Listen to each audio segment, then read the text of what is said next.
Bonjour à tous et bienvenue sur la chaîne YouTube CB Batelisa. Dans cette vidéo, je vais vous proposer la correction d'un exercice d'analyse. L'énoncé de l'exercice est le suivant. On définit pour tout x appartenant à R les fonctions sinus hyperbolique, cosinus hyperbolique et tangente hyperbolique par les formules sinus hyperbolique de x est égal à exponentielle de x moins exponentielle de moins x sur 2. Cosinus hyperbolique de x est égal à exponentielle de x plus exponentielle de moins x sur 2. Et tangente hyperbolique de x, c'est le quotient de sinus hyperbolique de x avec cosinus hyperbolique de x. Dans un premier temps, on va étudier les fonctions cosinus hyperbolique, sinus hyperbolique, tangente hyperbolique, en détaillant le signe, la parité, les variations, les comportements zéro et en l'infini. On tracera les représentations graphiques des fonctions cosinus hyperbolique, sinus hyperbolique et tangente hyperbolique dans une deuxième question.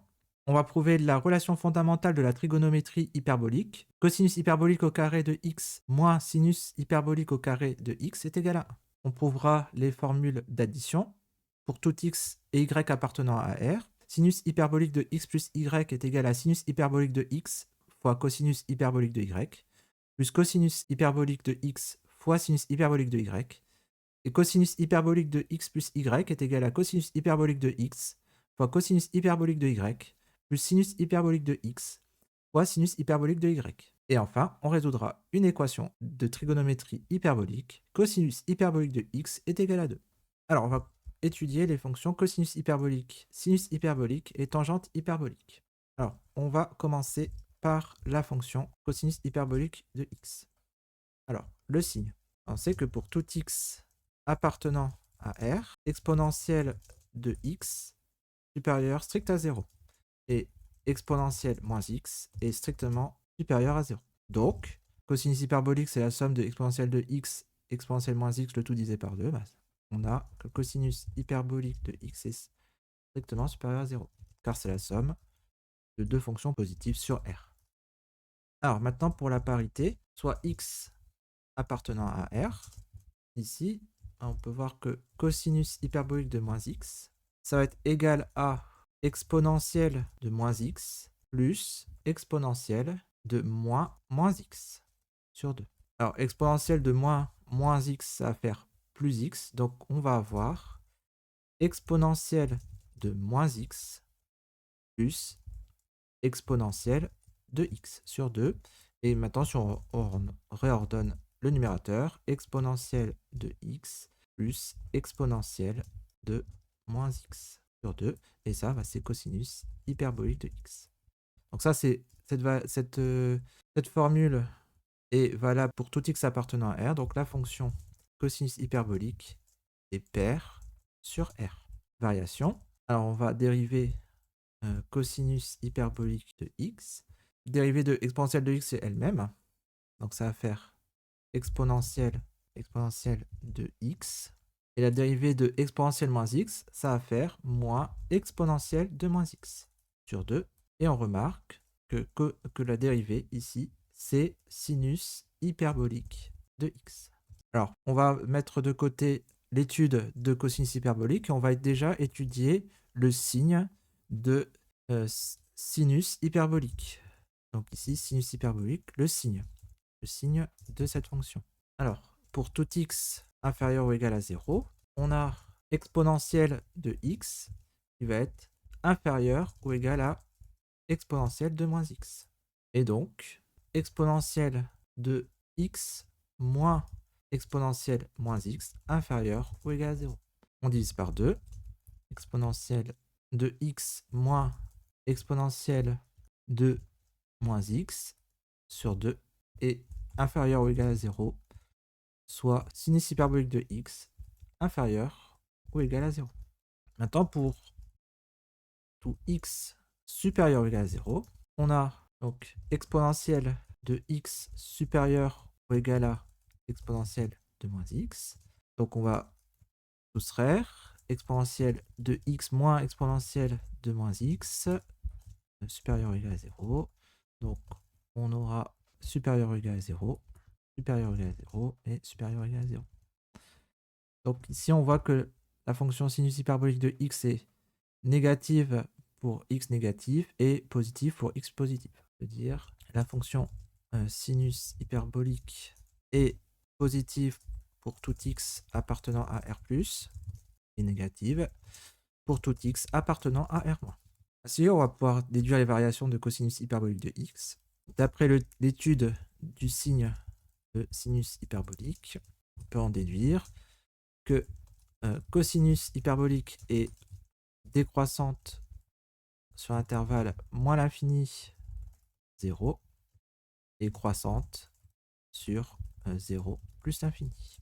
Alors, maintenant le comportement en 0. On peut voir que cosinus hyperbolique de 0, c'est égal à exponentielle de 0 plus exponentielle de moins 0, donc il vaut exponentielle de 0. Donc exponentielle de 0 c'est 1, donc on aura 2 sur 2, et c'est égal à 1. Et cosinus hyperbolique, donc la dérivée de cosinus hyperbolique en 0, eh bien ça va être sinus hyperbolique de 0. Et ça, en fait, on remplace le plus dans cette formule par un moins, ce qui nous donne 0. On peut dire maintenant que cosinus hyperbolique est équivalent en 0 à 1, donc en 0. Et donc en fait, en 0, la fonction elle va se comporter comme une fonction constante. Donc comportement en plus l'infini, donc avec la symétrie en moins infini, donc on va utiliser la parité. Donc cosinus hyperbolique de x est équivalente à, quand x tend vers plus infini, à exponentielle de x sur 2. Et donc ça tend vers plus infini. Donc ici, la fonction, elle va tendre vers plus infini. Et par symétrie, on a cosinus hyperbolique de x qui va être équivalent à, quand x tend vers moins l'infini, à exponentielle de moins x sur 2. Et ça va tendre vers plus infini. Alors, pourquoi on a ces équivalences? Parce que on a la somme de deux fonctions. Il y en a une qui va tendre vers 0 en plus infini et l'autre qui va tendre... Alors, il y en a une qui va tendre vers 0, donc c'est exponentielle de moins x, et l'autre va tendre vers plus infini. Donc, ici, ce sera l'exponentielle de x qui va l'emporter dans la limite. Donc, ça va être exponentielle de x sur 2 qui va l'emporter. Très bien. Et pareil, donc par symétrie, si x tend vers moins l'infini, exponentielle de x va tendre vers 0 et exponentielle de moins x va tendre vers plus infini. Voilà. Alors maintenant, on va faire la même chose pour sinus hyperbolique. Donc la parité, donc x appartenant à R, sinus hyperbolique de x, ça va faire moins. Si on va voir moins, et pour retrouver sinus hyperbolique, il faut faire moins ceci, moins exponentielle de x plus moins, pardon, moins par moins plus exponentielle de moins x. Donc ici, on va avoir sinus, donc moins sinus hyperbolique de x. Donc la fonction sinus hyperbolique va être impair. Variation. Alors on va calculer la dérivée de sinus hyperbolique. Alors ici, on aura la dérivée d'exponentielle de x, ça va faire exponentielle de x. Ensuite, on a moins exponentielle moins x. La dérivée de exponentielle moins x, ça va faire moins exponentielle moins x. Donc on va avoir moins exponentielle moins x, et donc sur 2, et donc moins plus, donc on va avoir exponentielle plus exponentielle moins x sur 2. Ça va être la dérivée, ça va être cosinus hyperbolique de x. On a vu que la fonction cosinus hyperbolique x est strictement supérieure à 0. Donc d'après l'étude de signe de cosinus hyperbolique, la fonction sinus hyperbolique est croissante sur R. Dérivée strictement croissante, elle est strictement croissante sur R. Alors, comportement en 0. On a sinus hyperbolique de 0, c'est égal à 0. La dérivée de sinus hyperbolique en 0, ça va être cosinus hyperbolique de 0, c'est égal à 1. Donc, sinus hyperbolique de x équivaut en x égale 0 en x. Donc en fait, on va avoir, ça va se comporter comme la fonction qui a x associe x. Alors maintenant, le comportement en plus infini et en moins l'infini. On va en prendre la même chose. Donc sinus hyperbolique. Donc en plus infini, ça va être exponentielle de x qui va l'emporter. Donc exponentielle de x sur 2, c'est plus infini. Et là, en moins l'infini, sinus hyperbolique de x, ça va se comporter comme moins exponentielle moins x sur 2, et donc ça va tendre vers moins l'infini. On va maintenant faire l'étude de la fonction tangente hyperbolique, donc déjà le signe. Alors, tangente hyperbolique de x est égal à sinus hyperbolique de x sur cosinus hyperbolique de x. Comme On a cosinus hyperbolique de x supérieur à 0 pour tout x appartenant à R. Et bien, tangente de x est du signe de sinus de x. Donc la fonction tangente a même signe que celle de sinus hyperbolique. Donc, elle est négative sur R- et positive sur R+. Alors, on pourra remarquer que la fonction tangente hyperbolique de x est définie pour tout x appartenant à R. Parce que cosinus hyperbolique de x est strictement supérieur à 0. Parité, soit x appartenant à R, tangente hyperbolique de moins x, c'est égal à sinus hyperbolique de moins x sur cosinus hyperbolique de moins x. On a dit que la fonction sinus hyperbolique de x était impaire, donc on aura moins sinus hyperbolique de x sur cosinus hyperbolique de moins x, c'était pair. Donc cosinus hyperbolique est pair, cosinus hyperbolique de moins x est égal à cosinus hyperbolique de x, soit moins sinus hyperbolique de x sur cosinus hyperbolique de x. Et donc, on a bien moins tangente hyperbolique de x. La fonction tangente hyperbolique est impaire sur R. Alors, on reviendra sur les variations de la fonction tangente hyperbolique plus tard. On va faire donc on va d'abord faire donc la représentation graphique des fonctions. Donc on obtient les courbes représentatives suivantes. Donc il suffit d'écrire sinus hyperbolique de x, cosinus hyperbolique de x et tangente hyperbolique de x. Donc en vert, la courbe représentative de la fonction sinus hyperbolique de x. En rouge, la courbe représentative de la fonction cosinus hyperbolique de x. Et en bleu, la courbe représentative de la fonction tangente hyperbolique de x. Donc on va prouver maintenant la relation fondamentale de la trigonométrie hyperbolique. Cosinus hyperbolique carré de x moins sinus hyperbolique carré de x égale à 1. Alors, on va retourner aux définitions des fonctions cosinus hyperboliques. Et là, on a un carré. Donc, en fait, on va prendre tout au carré. Cosinus hyperbolique au carré de x, c'est sinus hyperbolique au carré de x. C'est égal à exponentielle de x plus exponentielle de moins x sur 2 au carré, moins exponentielle de x moins exponentielle de moins x sur 2 tout au carré.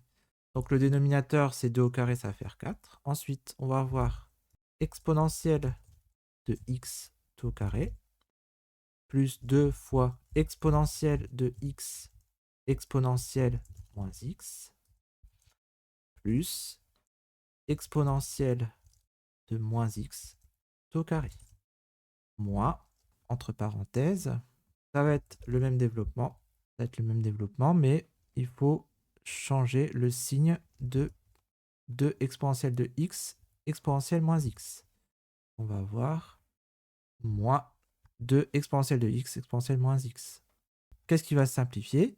Exponentielle de x au carré moins exponentielle de x au carré. Donc, si on enlève les parenthèses, et donc là on aura moins exponentielle de x au carré plus 2 exponentielle de x exponentielle moins x plus exponentielle de moins x au carré.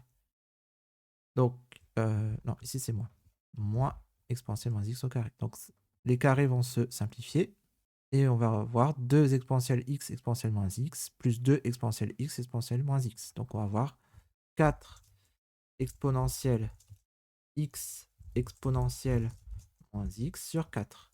Or, 4 sur 4, ça va faire 1. Exponentielle de x exponentielle moins x, c'est exponentielle de x sur exponentielle de x. Et ça fait 1. On peut alors réécrire la formule de la dérivée de tangente hyperbolique, qu'on va réécrire après dans l'étude de variation. Tangente hyperbolique de x, ça va être égal à... Alors, ici, on regarde la dérivée. Cosinus hyperbolique, donc c'est un quotient de deux fonctions. Sinus hyperbolique de x, cosinus hyperbolique de x. Donc le dénominateur, ça va être cosinus hyperbolique au carré de x. Ensuite, la dérivée de sinus de x, eh bien, on avait dit que c'était cosinus de x. Donc, c'est cosinus hyperbolique de x fois cosinus hyperbolique de x moins... Alors, la dérivée de cosinus hyperbolique de x, c'est sinus hyperbolique de x. Sinus hyperbolique, sinus hyperbolique. Donc, on va avoir cosinus hyperbolique au carré de x moins sinus hyperbolique carré de x sur cosinus hyperbolique au carré de x. Et on avait vu, donc d'après la relation fondamentale, ça fait 1. 1 sur cosinus hyperbolique carré de x. Donc on a cette formule pour les variations. On a ceci. Et comme cosinus hyperbolique carré de x positif, on a tangente hyperbolique de x supérieure à 0 pour tout x appartenant à R. Donc la fonction tangente hyperbolique est strictement croissante sur R. On peut aussi remarquer que tangente, la dérivée de tangente hyperbolique, ça va être égal à donc, cosinus hyperbolique carré de x. Donc en fait, on va séparer les deux fractions. Sur cosinus hyperbolique, cosinus carré de x moins sinus hyperbolique carré de x cosinus hyperbolique carré de x. Donc là, ça va faire 1. Et on voit que c'est ici, sinus hyperbolique carré de x sur cosinus hyperbolique carré de x, bah, ça va être tangente hyperbolique carré de x. Alors ici, il faudrait préciser que tangente hyperbolique carré de x est inférieure à 1 pour tout x appartenant à R, et donc la dérivée serait strictement positive. Mais c'est mieux de passer par 1 sur cosinus hyperbolique carré de x pour avoir le signe de la dérivée. Alors le comportement 0. Alors, tangente hyperbolique de 0, c'est égal à sinus hyperbolique de 0 sur cosinus hyperbolique de 0. Cosinus hyperbolique de 0, ça fait 1. Sinus hyperbolique de 0, ça fait 0. Donc ici, on va avoir 0 sur 1, on va avoir 0. Et ici, alors tangente hyperbolique dérivée en 0, ça va faire 1 moins tangente hyperbolique carré de 0. Or, on avait dit que tangente hyperbolique de 0, c'est 0, donc le carré, c'est 0. 1 moins 0, ça va faire 0. Maintenant, pour le comportement en plus infini et en moins l'infini. En fait, il faut remarquer que tangente hyperbolique de x est égal à 1 moins exponentielle moins 2x sur 1 plus exponentielle 2x. Et donc, ça va tendre vers 1 quand x tend vers plus infini. Quand x tend vers plus infini, ça va tendre vers 1. Et par symétrie, tangente hyperbolique de x va tendre vers moins 1 quand x tend vers moins l'infini. Alors maintenant, on va s'intéresser aux formules d'addition. Alors, soit x et y, deux nombres réels. Alors, on va calculer sinus hyperbolique de x, cosinus hyperbolique de y, plus cosinus hyperbolique de x, sinus hyperbolique de y. Et on va montrer que c'est égal à sinus hyperbolique de x plus y. Donc, on reprend les définitions. Exponentielle de x moins exponentielle moins x sur 2.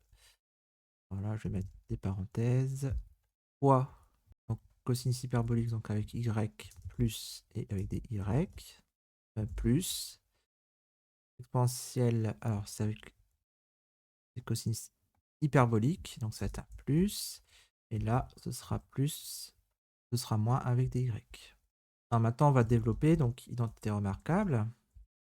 Donc le dénominateur ça va être sur 4, donc double développement, exponentielle de x, exponentielle de y, moins exponentielle de moins x, exponentielle de y, plus exponentielle de x plus exponentielle de moins y, moins exponentielle de moins x, exponentielle de moins y,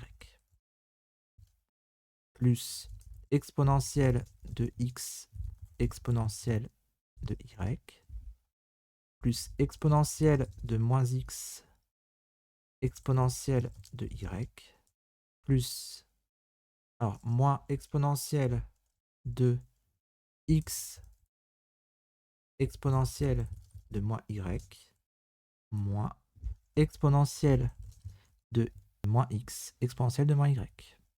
Sur 4, on va essayer de simplifier. Exponentielle de x, exponentielle de y, on le retrouve ici. Donc on va avoir 2. Alors, bien entendu, j'ai rassemblé directement les deux fractions parce que c'est au même dénominateur. Donc on va avoir 2 exponentielle de x, exponentielle de y, Moins exponentielle moins x exponentielle de y, on va le retrouver avec un plus, donc ça va simplifier. Exponentielle de x exponentielle de moins y, on va le retrouver avec un moins de l'autre côté. Et là, on va avoir moins 2 exponentielle de moins x exponentielle de moins y sur 4. Alors, ici, on va pouvoir factoriser par 2 et le sur 4 va simplifier, on va voir sur 2. Exponentielle de x fois exponentielle de y, bah, ça va faire exponentielle de x plus y. X plus y moins exponentielle de moins x exponentielle moins y, c'est exponentielle moins x moins y. Et maintenant, bah, le moins, on peut le factoriser. On va avoir exponentielle de x plus y moins exponentielle de x, moins exponentielle de moins facteur de x plus y. Et donc, on remarque que c'est sinus hyperbolique de x plus y. Alors, pour l'autre formule d'addition, ça va être la même chose. Donc, on peut faire un petit copier-coller. Donc, ça va être cosinus hyperbolique ici de x, sinus hyperbolique de x. Donc là, le plus ici et un moins. Alors, donc ici, on va avoir que des plus, plus, plus et plus. Là, on va avoir, donc quand on aura exponentielle de moins x, ce sera moins. On aura moins, et là, on aura un plus, parce que moins par moins, ça va faire plus. Ok, donc là, exponentielle de x, exponentielle de y, exponentielle de x, exponentielle de y, c'est 2 exponentielles x et y. Ensuite, exponentielle moins x, exponentielle de moins y, exponentielle moins x et y, donc là, il va moins, ça va simplifier. Exponentielle x, exponentielle de moins y plus, moins exponentielle x, exponentielle moins y, ça va simplifier. Et là, on va avoir donc plus 2 exponentielle moins x, exponentielle moins y, exponentielle x plus y plus exponentielle moins x moins y. Donc on va avoir plus, et donc là, ça va être cosinus hyperbolique de x plus y. Alors maintenant, on va passer à la résolution de l'équation cosinus hyperbolique de x est égal à 2. Donc, on souhaite résoudre l'équation d'inconnu x, donc petit x, cosinus hyperbolique de x égale à 2, soit exponentielle de x plus exponentielle moins x sur 2 égale à 2. On multiplie par 2 chaque membre de l'égalité. On va avoir donc numérateur égal à 2 fois 2, 4. Exponentielle de moins x, c'est 1 sur exponentielle de x. Exponentielle de x plus 1 sur exponentielle x égale à 4. Alors, maintenant, on pose grand x est égal à exponentielle de x.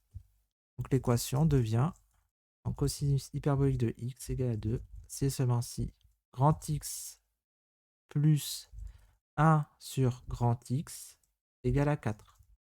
On multiplie par x dans chaque membre de l'égalité. On va avoir x au carré plus 1 égale à 4x. X carré, donc moins 4x plus 1 égale à 0. Donc c'est une équation du second degré classique. On calcule le discriminant. Donc le discriminant du trinôme x carré moins 4x plus 1 et delta égale à moins 4 au carré moins 4 fois 1 fois 1. Donc ici, moins 4 au carré, ça fait 16, moins 4. 16 moins 4, 12. On voit que delta est positif. On va pouvoir calculer la racine carrée de delta, qui est égale à racine carrée de 12, ou encore 2 racines de 3. Il y a donc deux solutions réelles distinctes pour l'équation x carré x au carré moins 4x plus 1 égale 0. Moins 4x plus 1 égale 0.